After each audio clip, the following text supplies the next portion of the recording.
Hello and welcome to the Franchise Tag College Show, Week 8. Lots fun-packed stuff, Week 7 to talk about. Some big news happened straight after, which we will get to in the middle of this show. It was a good week, Week 7. There was some good matchups, loads of great games. It was a lovely slate. Your team had a lovely victory. We'll be talking about them a little bit later.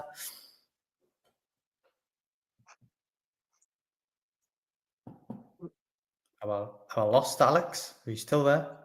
No, I'm back. Sorry, I thought I got out there. Yes, my team did have a very good win, very convincing win after that slip up against Illinois. Beating Michigan at home was very nice.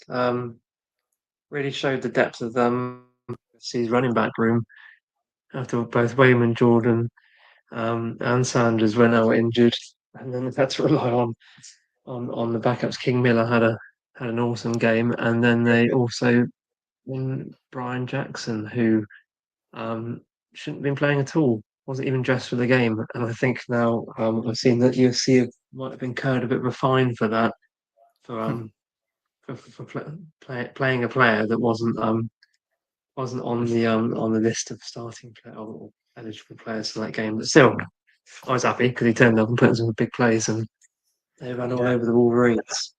Put a lot of the critics, quietened a lot of the critics who said that USC is a good team, but it wouldn't be able to go away to the colder, more northern, big power, like Big Ten teams. So you've got to be pleased with that. Oh yeah, absolutely. I mean, this game was played in California, so that was okay. But in terms of the style of Big Ten football, the more physical, the more demanding sort of style there, they've really kept up with it this year. The offensive line's been playing really well and has not been pushed around at all. In fact, it's been pushed around other teams, which is, I think, really helped elevate that run game. And yeah, and the defense has stepped up as well, big style. So yeah, on the defensive line, the linebackers and the secondary has been much improved from what it was end of last year, maybe even the beginning of this year when it was a little bit shaky there. So yeah, all round improvement. Well, we'll save a few more stats for the USC as we will be talking about them later on. Another team that the three teams that we covered last week, we'll go over the first one real quick because I don't think there's a lot to say. Ohio State took on Illinois. We said this might be one of the first proper tests since Texas for Ohio State. Blew them away, 34-16 win. Easily look like the number one seeded team. They look dominant on offense and defense. Do you agree that they look miles ahead of everyone else at this current moment in time? Everyone else in the Big Ten, yeah, they're the clear front runners at the moment. Yeah, I don't think there's anyone that they can't beat at the moment, especially in that conference. In college football as a whole, I don't think there's any one team that looks any more complete than Ohio State does. And yeah, I mean we've got the teams close behind them like the Miami and Indiana might be able to push one, isn't it? And Indiana are the risers now who look like the top contender in the Big Ten against them. Yeah, but it is very hard to bet in any game against Ohio State, I think. Looking really good. Well, we just mentioned Indiana there, so we'll talk about their game because it was a lot better than the Ohio State-Illinois game. And that was Indiana at Oregon over in Autzen. And not many people go there and win. We said that last week. We said people don't go there and win, and not many people outcoach Dan Lanning at all. And Indiana went in there, and although the score was 30-20, I don't think that really represents how much of a kick in Indiana gave them. Kirk Cignetti's done an absolute fantastic job with them, and rightfully so, getting that massive win, something Ohio didn't do last year. They couldn't go there and win, and Indiana have managed it. Yeah, absolutely. Like Kirk Cignetti now is looking like the top guy to turn around a program like Indiana, that's more known generally as a basketball school, into what seems now to be like the powerhouse of the Big Ten. They're absolutely clicking both sides of the ball. Fernando Mendoza is really growing into his role at quarterback there, and he's having some phenomenal games. And the defense really stepped up in this one too. With Dante Moore threw a couple of picks in this one, and was sacked about 6 times, which hasn't normally been the way in these games for Oregon so far. So yeah, a real test for Oregon that they stumbled at. Yeah, so last season, obviously they were fantastic as well, but a lot of people said it's the schedule. They're not as good as what they look like on the stat sheet. They got to the playoffs, they got bombed out of that quite badly. This year, I think it's different. I think you can legitimately say with that win over Oregon, they're not only actually they're legit this season. I think they've got a good chance of doing something in the playoffs, and especially when you look at their schedule. Schedule coming up for them is Michigan State, UCLA, Maryland, Penn State, who now don't look great and have lost Drew Aller, Wisconsin, and Purdue. Can you see this Indiana team going unbeaten for the rest of the year? I think Or for the real whole season? Yeah, they slip up against UCLA like Penn State did, but you'd have them as favourites in all of those games, wouldn't you? Mm-hmm. And by a fairly reasonable margin in most or all of them, I think. So yeah, I think probably Hoosiers fans would be looking at that schedule and thinking they'd be disappointed if a one cropped up in the loss column for that. Yeah. If they win all of these, they go to the championship game. They play probably Ohio at this point, as we're saying. They'll be playing for the number one seed, don't you think? If between those two for the playoffs. Yeah, I mean, can you think of I don't another think any team of from the another conference SEC that teams. Yeah. that you'd rank above them? I mean, even like the front runners in the SEC are Alabama and Texas A&M at the moment, and I don't know. I mean, you wouldn't count them out in a head-to-head contest, but whether you probably couldn't see them if they'd already won out, you wouldn't be able to see them higher, would you? I don't No, think. well, they've got other teams have got losses as well, haven't they? So they were saying they're unbeaten. They beat Ohio. That they could be the number one seed in the playoffs. I didn't think we'd be saying that before the season started.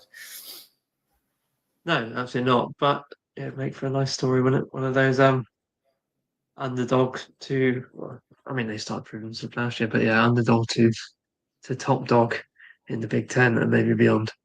We'll move on to the next game. We just mentioned them briefly there as a favorite for the SEC. Bama played Missouri. Bama win 27-24 in a close game. Ty Simpson, again, looking really, really good. There's going to be, well, I know that we mentioned him last week and we were saying that people aren't talking about him. Why? Could he be a favorite for Heisman? What could he be in the NFL? I think he's now third favorite for the Heisman, second favorite for the Heisman, something like that. And he's on everybody's lips now. A lot of people are looking up and seeing this guy. He's the difference maker, I think, for this Bama team, because I don't think it's like Ohio, like Indiana. I don't think it's complete all the way around. I think Ty Simpson is the key here. Yeah, and I think we've just seen consistent improvement from him since the start of the season. I mean, he seemed very, very calm and in control in this game, and his output was the driving factor for this victory in what was a very close game. But Ty Simpson played very well. Prabula didn't play badly, but there were slips. He had his 2 picks, and they were probably the difference makers in that in a 3-point margin of defeat. But I think what's he called? Kenan DeBoer is probably feeling a lot more comfortable now in putting a bit more responsibility, a bit more weight on Simpson's shoulders. Now he's proved himself that he can carry this offense and work it in the crucial situations that he can come through to the end of a close game and come out on top. So yeah, and again, his name, like you said, his name wasn't a big name at the start of the season. It is cropping up more and more now you see in the, like you said, in the Heisman polls, um, there's articles popping up now about him saying is he the guy sort of thing. And Mm. at the moment, it looks like he might be. Yeah, definitely. I think it's a good testament to Kalen DeBoer and Ryan Grubb, who's gone back with him, that they've shown now that they can develop young quarterbacks because, like I say, Ty Simpson's been the backup for like the last 4 years, hasn't he? So it's shown that they are good at developing and getting the best out of quarterbacks. I think that's really good for them, and hopefully they stay together, Ryan Grubb and Kalen DeBoer. I think they work well together, and I think they've now built something with Alabama, because after the week 1 loss against Florida, I think there was a lot of people on DeBoer's back saying he's not the right guy for Bama. But I think, this stretch of 3 games so far, all against top 20 ranked opponents, all won well. I think he's going to get a lot of people back on side. Yeah, no, absolutely. And I think that's good for him as well, because it's one of those stories, like you say, he's stayed at that school for 4 years now. He's taken his time to sit behind the quarterbacks that came before him and got his chance. And sometimes you see that they get off to a rocky start, and you can end up being benched and then entering the transfer portal. I mean that's a similar thing happened with Miller Moss at USC last year, where he stuck with the school, bided his time, got his chance, and then it all went a bit pear shaped, and he lost that starting job.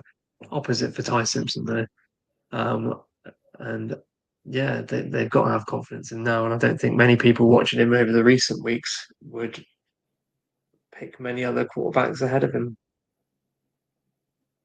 Yeah, he's looking good. Mendoza at home. Wow, like I said, that win for him has now excelled him. Yeah, I think he's good. He's absolutely fantastic. He's been transferred this year from Cal, and he's been an absolute win for them. But the hype he's getting now in terms of being in the draft, not because Heisman he deserves to be in with a shout, but the traction he's getting of being the #1 overall pick is massive. It'd be interesting to see how the NFL scouts read him, because there's a lot of times in college football they're really, really good, and then we really like them, and then when it gets to the scouting process, they pick faults with them and they drop down boards quite dramatically. So it'd be interesting when we get to that stage to see how they think about Mendoza, because his trajectory is really big at the minute. absolutely. Yeah, but sometimes there comes someone at the end of the season, towards the end, who rockets up the boards. But if he carries on the way he is playing at the moment, then I don't see why he wouldn't be at least in the conversation amongst the Carson Becks and the Dante Moores and the whoever else. So yeah. Well, the big news that came this week was the firing of James Franklin at Penn State, losing back-to-back weeks after being the 20-point favorite in both of those games. We mentioned it last week briefly, didn't we, that there's a possibility that maybe they need to move on from him if he can't get. We said that he couldn't get over the hurdle of playing the big teams that were ranked above him, and to lose games against teams that weren't ranked and he was obvious favorite. They're his bread and butter, the ones he wins easily, and he's now started to lose them. We said, is it time to move on? And they've decided that yes, it was time to move on. Do you think the firing of him was correct, or do you think they should have stuck with him and just sort of rode out this season and said it's a blip? I don't know. I'm a bit torn on this one. I mean, like you look at Franklin's record. He has a very good record. He's finished with like 104 to 45 in terms of wins and losses. But yes, the majority of those wins came against lesser opponents, unranked teams, and he did struggle in the big games against like top 10 ranked teams. So it's always hard to fire a coach like after they like a decent playoff run. He took them to the brink of the national championship game last year, but couldn't quite get over the hump. And maybe the higher ups at the school thought that he showed there his ceiling, maybe. And then he absolutely showed his flaw over the past couple of weeks with those losses. I mean, you wouldn't expect many coaches to get fired after 3 defeats in a row. I mean, the Oregon one was a close one. They took them to overtime, 2 overtimes, and narrowly lost out there. But then they completely crapped the bed against UCLA, and then who looked like a team where that culture there has completely shifted because then they followed up with another win against Michigan State this week. But then to go and lose to Northwestern at home, who I looked up, I've forgotten now, but I don't think they'd won in Beaver Stadium for like a ridiculous amount of years, and they're not a particularly spectacular team, Northwestern, and not one you'd expect to be losing to at home if you're a program like Penn State. Um, yeah, I was thinking maybe they could have waited out to the end of the season just to see how it all panned out, um, and see if he could turn things around a bit. But I Have think you heard the that, rumor that Adidas, their new yeah, partnership, are behind the firing? Apparently, probably because they want someone new and younger and cooler to be the face of it. yeah. Um, Someone like a Marcus Freeman or something like that. That's Well, names that are being thrown I around. think this is where we're going to go with the conversation because Penn State is a very desirable job. Big Ten, got the NIL money, got the big sort of like they've been a massive program for so many years. It's probably one of the number one jobs that's become available for a little while now since the Bama job. So I think it's going to draw a lot of people to want to go to that college. So let's talk about some of the candidates. I mean, straight off the bat, the big one that I keep hearing, which I'm shocked at, is Kirk Signetti to go from Indiana to Penn State. I can't see this one myself. I can't see why he'd leave Indiana where he rules the roost and it's his team. What's your thoughts on that rumor? Um,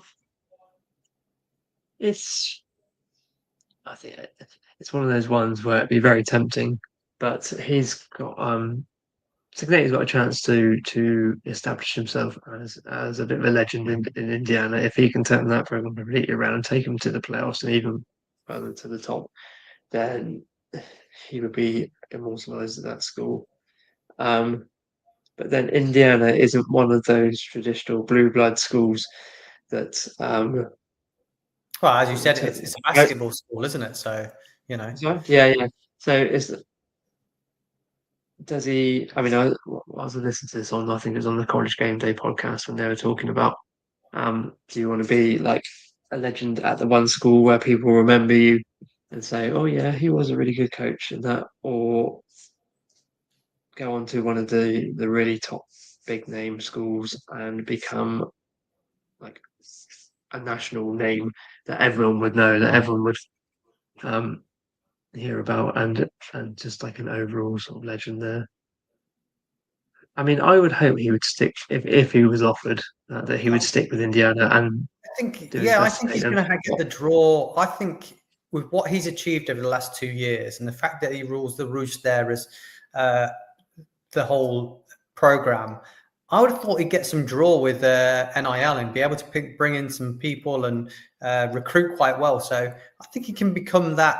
You know, the Big Ten's a strong conference, and they're 2 years on the bounce been doing well. There's no reason why.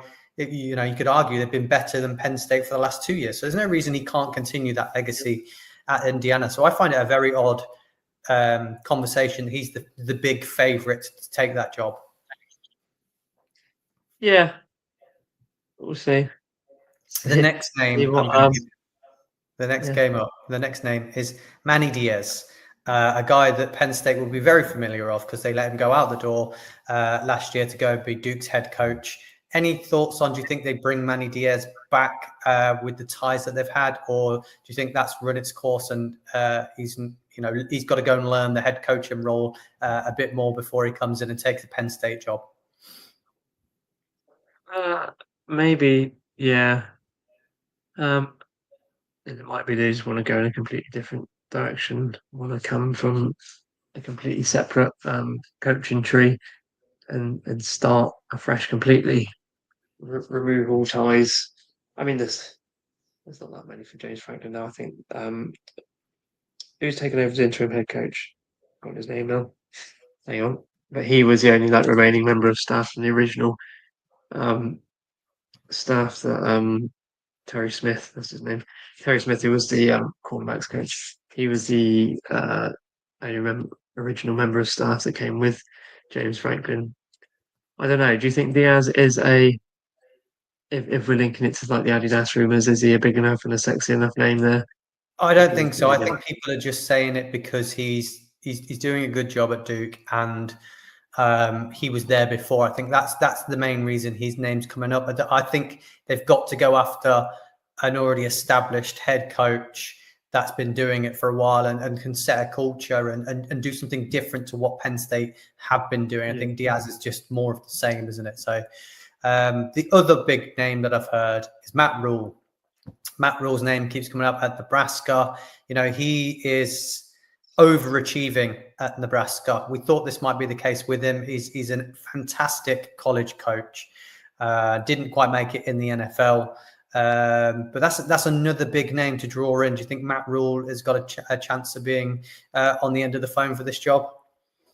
I don't know. I think he's one of those when he made some comments about that, about how he would stay at Nebraska I mean, comments are only as good as the day said them, but I think he's intimated that he would choose to stay at Nebraska. Nebraska again is a big enough school. Well, it used to be massive, didn't it? Back in the day, they were one of the big programs. So yeah, and again, talking about Cincinnati, if he can bring them back to prominence again, then why not become a legend there?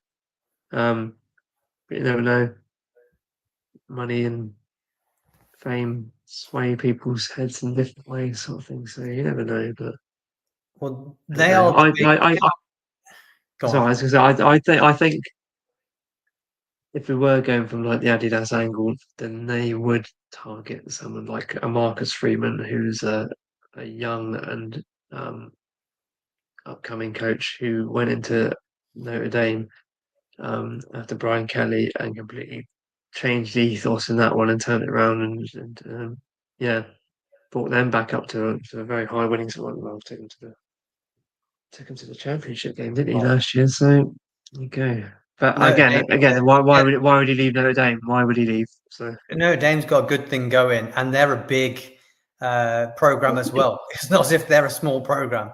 I know they've not been great over the sort of last decade, but I've got three other names that I put down. I know we've spoke about them over the last season quite a bit. I put Kenny Dillingham, Arizona State, Rhett Lashley, SMU, and Matt Campbell, a guy that we've had the chance to sit and talk to and listen to at Iowa State. Do you think any of those three have got a chance? Because they have done very well at their schools at Arizona State, SMU, and Iowa State. I think they're more up and coming names that maybe not everyone's fully familiar with, maybe over the last couple of years. But any of those three? yeah, I mean, I've heard Matt Campbell be bandied around a bit. Again, he's been there Iowa State for a very long time. Culture setter. That's what I felt when you hear him talk. Yeah, he is. But would again, Iowa State are now a team that are quite prominent at the moment. They've had a rough couple of weeks recently, but they're all prominent in the Big 12. I don't think that's enough of a draw, is it? So I think you need to. Well, they're not all in the Big 12 because SMU is not. But I think the Big 10's where you need to be in the Big 10 or the SEC. I think if you want to be push on for a coach, or Notre Dame, obviously being an independent. Exactly. Yeah. So that could be a draw for him if he was approached. Kenny Dillingham's quite an interesting name. I think he's very much Arizona State through and through. He's described before that was his dream job as being a former alum there and wanting to come back to that school and build it up. But again, you never know. Well, going back to a name that we just mentioned, Matt Rule played at Penn State, didn't he? He was a linebacker at Penn State, wasn't he?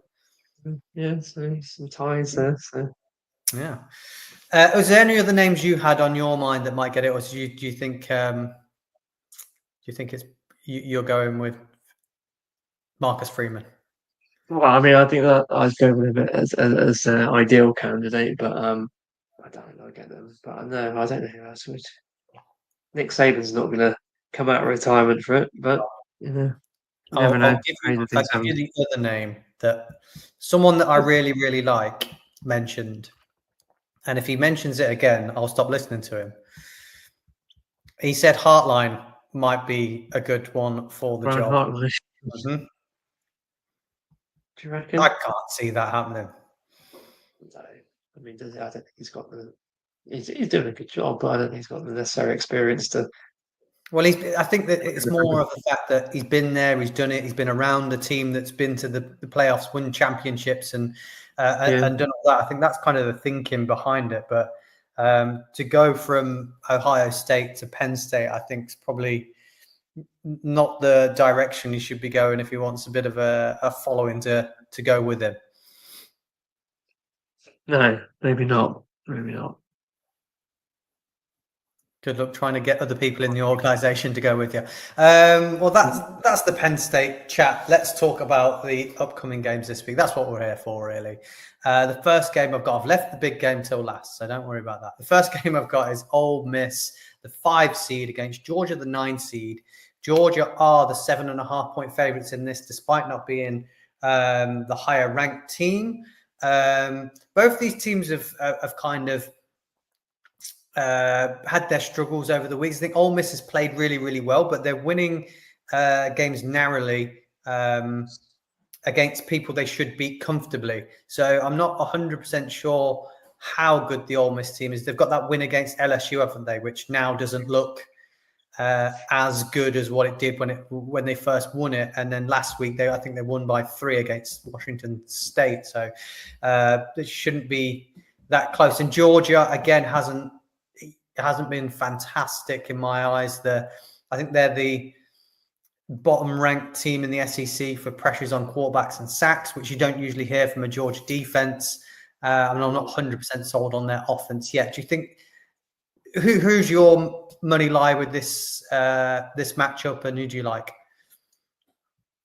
I mean, I like this Ole Miss team, and Trinidad Chambliss, the quarterback, has been having an exceptional it's a great story. Time there.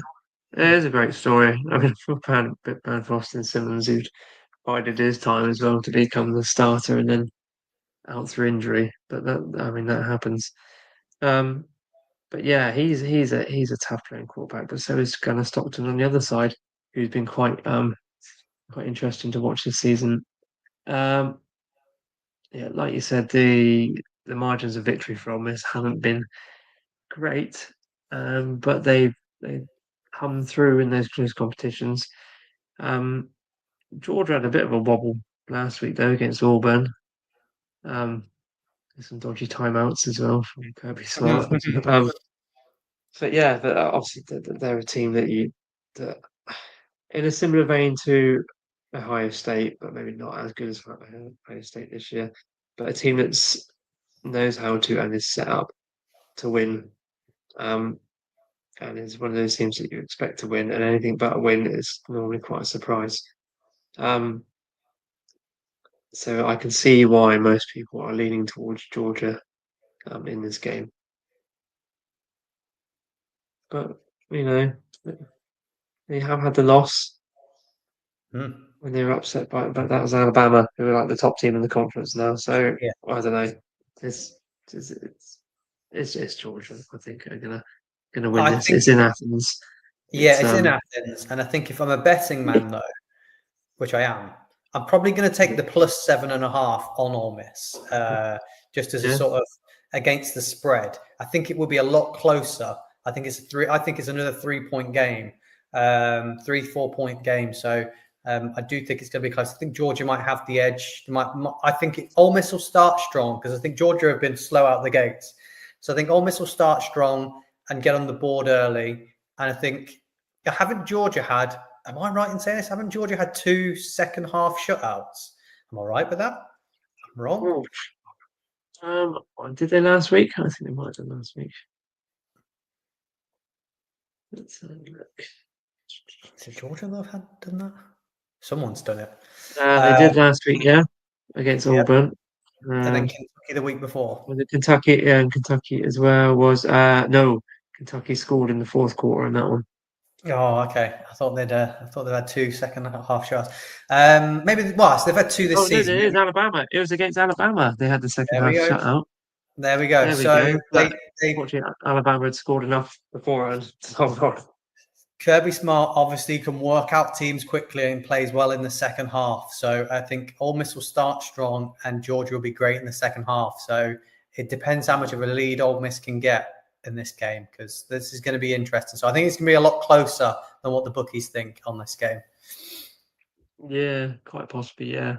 But they almost haven't been jumping up to massive leads, have they? They've been battling quite close throughout the games Yeah. they played so far. So yeah, it probably will be a tight one. That then If it's close, Georgia will Georgia pull will away win in it the second half. because Yeah, I just think yeah. Kirby Smart will do it. The next game we've got up is Tennessee, the number 11 seed, versus Alabama, the 6 seed. Alabama are the 8-point favorites in this game. Are you surprised that it's 8-point spread? Not so much. Tennessee's Just with the way offense is Alabama. really good. Sorry. Oh yeah, the Tennessee offense is good. But are they good against the Alabama defense? I don't know. This has close game and potential shootout feeding on it as well. I Yeah. think. Yeah, I think there's a couple of games this week they've got shootout written all over them. I think this one potentially has. Yeah, but it's close. Where do you rank Ty Simpson against Jerry Aguilar though? It's very close. I think I think I Aguilar's wasn't. got quite a few more. He's got quite a few more picks. So Aguilar, he's had Yeah, 5 he's the interceptions. So least experienced one of the two in terms of how long he's been at a top organization. So I yeah, do think that Ty Simpson has proved to me that he's probably the better of the two. And Jerry Aguilar's putting up great stats, maybe because he's in a Tennessee offense, which tends to be very quarterback friendly for stats. yeah, I So think so. I'm on the Bama side of this one. I think Bama get the win. Yeah, so I wouldn't pick against Alabama at the moment. So yeah, it's an Alabama win for me too. Mm-hmm. And then we've left just enough time to talk about the last game. We can go into it a bit more detail, as much detail as you like, because we've left it till last. It's USC, the now ranked 20 seed, versus Notre Dame, the 13 seed. I mentioned earlier about playing these bigger, more northern teams and getting the wins that people are saying you can't get. Now's your chance to really prove it. Again, Notre Dame are the 9.5-point favorites in this game, despite the fact USC's offense is ranked number 2 in total offense, number 2 in passing offense, number 3 in scoring offense. They're ranked the first in the nation for total yards per play and first for yards per play and per game. They're also ranked 16 in rushing as well. So shootout on this game as well, maybe. Possibly. I mean, yes, I'm expecting the offense to put up big points. Hopefully again. Maeva's just looking fantastic at the moment, and that connection with both Jacoby Lane and Makai Lemon, it's just working phenomenally. Finally seeing the rewards of a Lincoln Riley offense, and now he's had a chance to sort of yeah, get his team there. Yeah, and yeah, Maeva is playing very well in that system. He's very good at his timings. He's very good at following the progressions and things there, and also taking the outs when he sees them. So he's utilising like Titan like Tanner McCree and players like that. I'm slightly worried that Wayman Jordan is out now for this game, and then we'll have to rely on Brian Jackson and King Miller, who both looked excellent Look good. last week. And if the offensive line plays as well as it does, it's not going to be easy against the Notre Dame defensive front. I mean, um, and yeah, that Notre Dame defense is not to be sniffed at all. The USC defense is going to have to work very hard as well against CJ Carr, who is really coming to his own, quite a dynamic quarterback. Now you've watched a lot more of USC than I have this year. How are you ranking their run defense? Because I think that's going to be the area that Notre Dame are probably going to try and expose. Do you think your run defense is good enough? It's okay. Could be better. I mean, so I wasn't slight relief when Justice Haynes left the game last week against Michigan, so that helped a lot. But yeah, it is an area that could be targeted. I mean, as I said before, it was very much the secondary that was the weak point before, but they seem to be improving quite a bit. So yeah, if they can play hard up front and win in the trenches, lock down that run, or at least reduce it as much as possible, then they'll be in with a shout. Yeah, I think this is going to be a close one as well. Notre Dame have lost their center as well, haven't they? Oh, I did see that. Yeah, Yeah. last day or so. Yeah, So that could be. so that helps. Yeah, that helps. Do you think there could be an upset here? Do you think you beat Notre Dame? Upset? There won't be an upset, but yes, I think it's very possible. It's going to be very tough. It's in South Bend. But yeah, no, I'd absolutely love it if they won.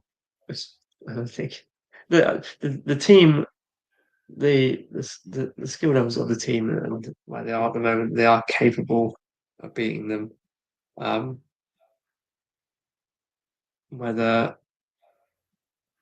circumstances, the physical, they're not going to be pushed around. They played very physically last week. Yeah, that's the big thing I've noticed. They're if anything, they're the bullies. They're the ones pushing people around at the minute, which is odd for USC. It must be nice. Yeah, it's not normally the case. No. Yeah. But yeah, so I think they're gonna go into Notre Dame and just give it everything they got, and hopefully that's enough to get them over the line. Well, I think if Notre Dame go into this game going with a 9.5-point favorite, I think we've got this. Then they're going to be upset. I think it's going to be a lot closer than a 9.5-point game. Yeah, I think this sort of one that could come down to a field goal at the end of it, type thing. Mm-hmm. So yeah, USC all the way. Let's go. Hopefully, I'd like them to get the win there as well. Two games of merit, the honourable mention games. LSU at Vandy. That'll be an interesting game. We actually might get to see what LSU are because their offense just hasn't really got going yet this season. And obviously they had that win at Clemson, wasn't it? That kind of, we all thought, wow, they beat Clemson, but Clemson obviously haven't been it. So confused slightly with LSU at what they are. So this game's going to be a good one against Vandy, who have been good again. They've looked decent. Yeah, they have been good. And yeah, I'd say Diego Pavia has looked a bit better than Garrett Nussmeier has so far this year. They were brought a bit back down to earth last week against Alabama. Last week or they had a week off. Can't remember. But yeah, they're a team that can do very well on any day. But I don't know whether playing a team at LSU again might be a bit of a feat for them. I think this. As I was saying, this should be a close one. Every game should be a bloody close one. We're talking about. But yeah, I think it will be a close one, and I think they'll play tough and go hard. But my feeling is this is sort of one that LSU should come out on top on. Yeah, I think that this is a prove it game for them, that they are better than what the critics say. So I've got an LSU victory here. The other game was Utah at BYU. I'm a big fan of Utah. I think they're a strong team. So this could be a good matchup as well.